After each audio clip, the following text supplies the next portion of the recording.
Today, I want to address the elephant in the room in Tanzania. In 1991, Yugoslavia began to break apart into several new nations: Slovenia, Croatia, Bosnia and Herzegovina, Macedonia, Montenegro, and Serbia.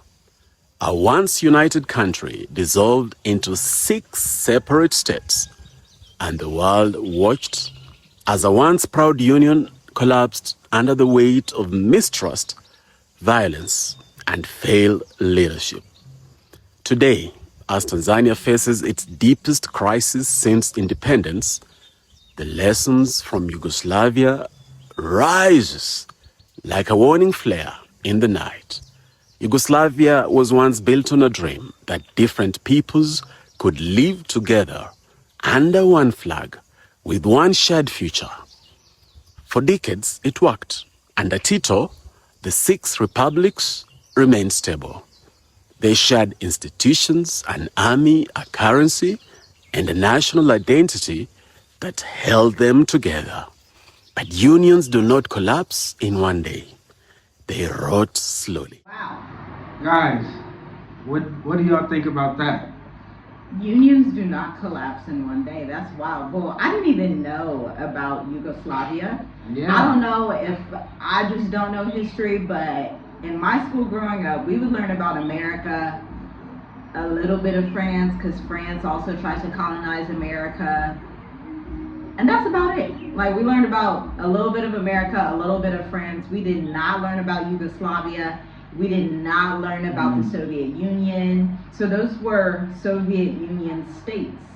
But today, Slovenia, Croatia, these are places that have digital nomad visas. These are all new countries since 1991. I didn't know that. So that is very, very interesting. Like, when I know when you showed me this video, I'm like, wow, like, people are not thinking of this.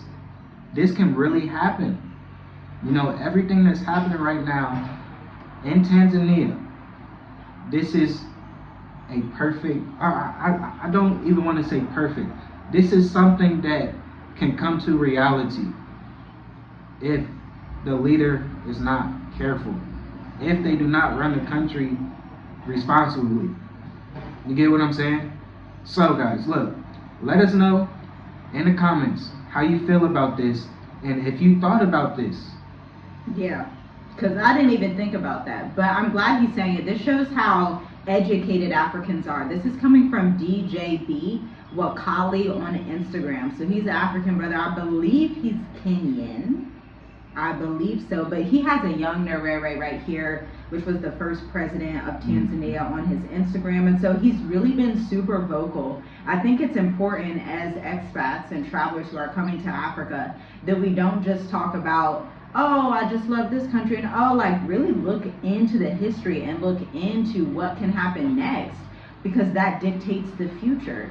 And if we're not having an ear to the ground to understand what locals go through in the countries that you are near, because we're in Mauritius, Africa, we used to live in Tanzania, and so obviously we've had 2 children born in Tanzania, and so that's obviously very close to our hearts. But if we don't give an ear to the ground and understand what's happening with African youth, then we're just being basically just very apathetic, almost like a neo-colonizer, when you don't understand what the youth is going through and what their struggles are.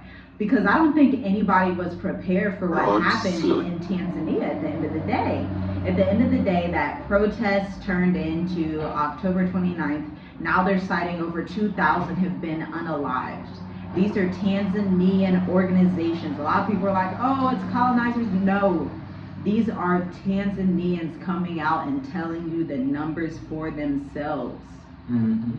So you gotta do your research. When I guess the main point, I know what you just said, is do your research on the history. So just imagine if someone comes to America, that's an immigrant, they're going to do their research. And this is the mindset that you have to have when you are moving abroad. You have to. You got to do the research about the country, just about the region in general. Because what he's talking about, Tanzania is huge.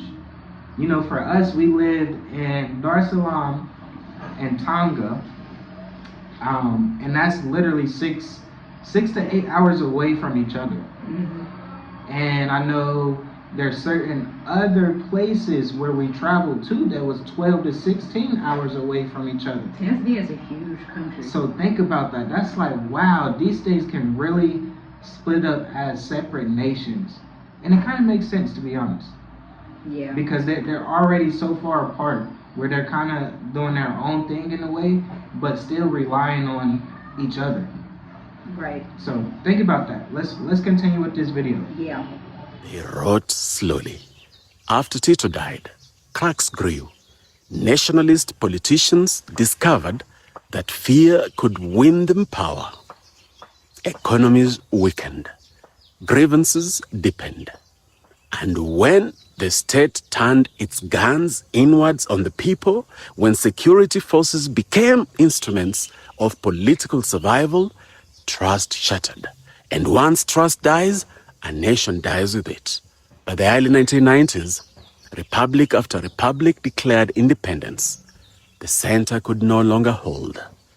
Civil wars erupted. Neighbors became enemies. More than 100,000 people lost their lives. Wait, whoa. I had no idea that happened. Yeah. Like, I'm kind of like, why didn't I learn this in school? Like, over 100,000 people lost their lives in the old nation of Yugoslavia. I had no idea. Now I feel like I have to go on YouTube and find like a documentary because I just literally had no idea about it at all. Yeah. That's crazy. Like, that's pure chaos that's happening. Yeah, or that happened in 1991. Yeah, you gotta know that what's happening right now, it can get way worse. So just be prepared. Just how we are sharing this video with you, just be prepared, because things like this that could come to light, it can get worse. Yeah, be prepared, like you said. And again, this is coming from DJB Wakali. Okay, if you're someone that travels Africa, but you don't follow African creators, please do, because they will tell you what's going on. Yeah. They're going to be the ones to tell you what's happening. Follow Kenyan news channels. Okay, a lot of Kenyan news channels are going to speak to you in English about what's going on in the Swahili region. Yes. Follow what is happening in the regions that you are near on the continent. Even if you were somewhere in Asia, because Thailand and Cambodia basically had a war breakout. So that would mean if you were in Thailand, you needed to know about what was happening between Thailand and Cambodia. Like, you can't just travel abroad and not know anything and say, well, I don't want to listen to politics or economics or anything. Like, you have to be aware of what's going on, because quite frankly, from everything that's going on with this humanitarian crisis, 2,000 people potentially or more being unalived in Tanzania, this is going to destabilize the entire region. I did a members only video on that. It's going to literally destabilize all of East Africa. But the youth are ready. They said it has to happen. And on social media, they said on December 9th, they're about to do a bigger protest. Like, these Gen Z youths are not afraid because they feel like they just lost everything. Yeah. They feel like so many people have been unalived. Their brothers, their cousins, their neighbor down the street, they've watched these people hear these pow-pows, and they've watched them being dragged out of houses. And so they're not just going to be like, well, everything's fine. Like, they're not going to do that. They're standing up to say, no, this has to stop. Pay attention to TikTok. Pay attention to Instagram. Pay attention to creators like this. There's another Tanzanian creator that's literally living in America. She's Tanzanian Diaspora, and she shares the same things online. She said, and I'll leave her profile down below, she said the FBI called her and warned her that the Mexican cartel put a hit on her. This is serious. These are the tough conversations that need to be had, and this is why we have the state of the diaspora, the more mature adult intensive. This is why we speak to clients, so it's not just, okay, go stay in a resort and take cute pictures and have fun. Like, for a lot of these people, depending on the region you're in Africa, it's life and death. Yeah, that's good. Like, so I wanted to say it's very important to be connected with the local people. That's the best thing that you can do when you come to Africa. Be connected with the local people. If you're not connected with the local people, be connected with someone like us where we are connected with the local people, because that's very important. You can get a different answer off the internet than you get an answer from us, the people that is here on the ground, boots on the ground. You get what I'm saying? So that is very, very important to do. So I'm glad that you brought that up. Yeah. But there's even more to this video. Let's listen. Let's turn to Tanzania. In 1964, Tanganyika and Zanzibar came together and Tanzania was born. Julius Nyerere believed in unity as a shield against foreign meddling. Abeid Karume believed a shared destiny was stronger than colonial borders. And for decades, that union held because leaders and legitimacy and citizens believed that unity worked. But today, the union is under its greatest strain ever. Thousands have been killed in cold blood in the post-election massacre. Yet the government remains indifferent, completely indifferent. For them, it's business as usual. That's how you lose the people's trust. I saw the post that he put up there with the Maasai. Do you remember when they was trying to like clear the Maasai out their land? Yeah, they were like and they was cowing them. Yeah, they was still doing the same thing. Serengeti, or was it the Serengeti? It was near. It was near like some type of safari, and they needed to clear the land of a traditional tribe for more safaris, right? And I'm like, whoa, like, you know, we was hearing about it back then, and then this happens, and then, you know, countries such as Tanzania gets #1 for the most peaceful country, and this and that, and that. I know today I was talking to you about how it's literally like the Grammys or like the Emmys or you know, something like that. It's a system behind it where society. Yeah, like a secret society where if you continue to do the same or the right thing for the wrong people, they're gonna put you in the right give you awards, put you in the right positions, and that's very deep. It really gets deep. So that's why it's important to be connected with the local people. Make sure you do your research, because you can get caught up real quick. People have already gotten caught up real quick. People literally, American expats are fleeing Tanzania. Yeah. They're going to different countries. We've spoken to a few different families, couples. They're like, you know, I'm just trying to figure out which country I'm going to go to next, trying to see what I'll do next, because it's not safe anymore. Because again, on social media, this is just general public knowledge. If you were to go to his profile, go to the profile I'm gonna leave down below, it's gonna change your timeline, and then you're gonna start seeing what Tanzanians believe about their country. You're gonna follow along and start to see, oh, this is like a whole movement, this is like a whole thing. And what most people don't realize coming from America is Tanzania is filled with about 64 million people or more. 64 million, and about 40 to 30% of them are under 25. And I should tell you something.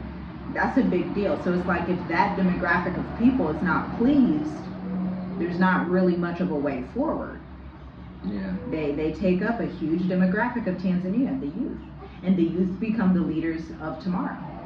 So the youth are doing good, they're doing what needs to be done, but you don't want to be in the crosshairs. You don't want to be collateral damage.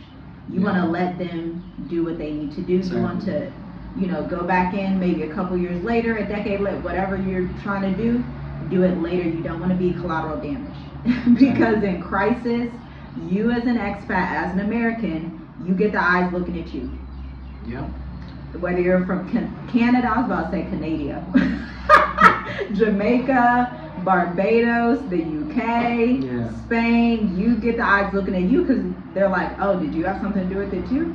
Even the Kenyans in Tanzania are getting accused. The Kenyans are like, we're just expat. We're literally from across the border. They don't care. Yeah, and that's why we say it's very important to, you know, choose the right African country for this time that we are in. Because if you don't, you will be caught up and going through situations where you don't need to be caught up in.